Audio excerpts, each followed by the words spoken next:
Intersportov Urbanov nasvet tedna. Tokrat o zmoti pri razumevanju dehidracije. Dehidracija kot dežurni krivec za vse težave pri teku. Kot mladi, nadobudni raziskovalec sem se pred leti udeležil športne medicinske konference v Dublinu.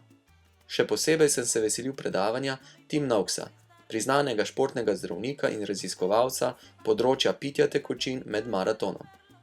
Predavanje je pričel z ničkolikokrat slišanim dejstvom, da je dehidracija med športnim naporom zelo nevarna in da moramo zaradi tega veliko piti pred, med in po naporu. Potem pa se je obrnil proti nam, kazal z roko v nasprotno stran proti platnu in rekel: Te raziskave podpirajo vsem tako znana priporočila o pitju tekočine. Čudno, videli smo samo belo, osvetljeno platno. Napaka? Tim Noakes ni videl, da je nekaj narobe s projekcijo, saj je gledal nas in ne platna. Ne, tukaj ni bilo napake. Napaka se je zgodila že veliko prej. Leta 1969 je bila objavljena raziskava z zastrašujočim naslovom: Nevarnosti nezadostnega uživanja vode med maratonskim tekom. Zanimivo, da je veljalo v tistem času med maratonci prepričanje, da je pitje tekočine med maratonom škodljivo. Pili so minimalno. Najboljši so na primer popili le približno 160 ml vode na uro teka. Pri tem so res izgubili 6% telesne teže, okrog 2,9 kg. A za čuda ta raziskava, kljub jasnemu naslovu, sploh ni ugotovila neželenih zdravstvenih posledic tako velike dehidracije. Ugotovili so, da so bolj uspešni maratonci izgubili več vode in da jim povečana telesna temperatura ni škodila. Torej, naslov sploh ni bil v skladu z ugotovitvami raziskave. Noakes je predlagal pravilnejši naslov za ta zgodovinski članek: Izjemna odpornost maratoncev na vse škodljive učinke dehidracije.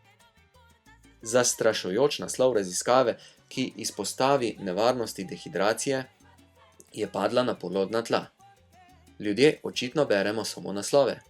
Iz tega pa se je izcimilo nepravilno sklepanje, da stopnjevanje dehidracije pri telesni vadbi vodi direktno v pregretje telesa in vročinsko kap. Torej, če nočemo nevarnega pregretja telesa, moramo veliko piti. Napaka. Preveč površno sklepanje. Saj ne velja za stopnje dehidracije pod 5% telesne teže. Ta strokovna površnost pa je vodila in na žalost še vedno vodi številne tekače do napačnega obnašanja.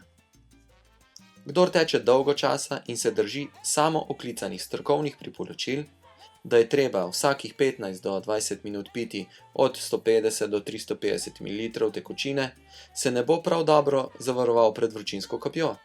Ne. Še več, povečal si bo možnost, da se mu bo zaradi pretiranega pitja zmanjšala koncentracija natrija v krvi. To pa lahko vodi do odtekanja možganskih celic, kar pa je zelo nevarno. Koliko torej piti? Pijmo, kolikor smo žejni.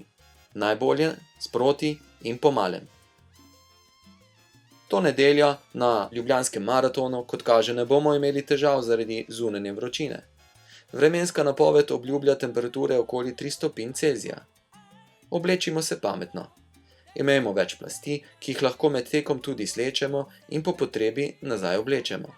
Če pa se bomo za tek pretoplo oblekli, lahko kljub zunanjemu mrazu pregrejemo naše telo. Če nam bo vroče, si torej pravočasno slecimo povrhnjo plast oblačil. Toplo pa priporočam tudi rokavice in kapo s šilto. Želim nam dober tek, ostanimo povezani.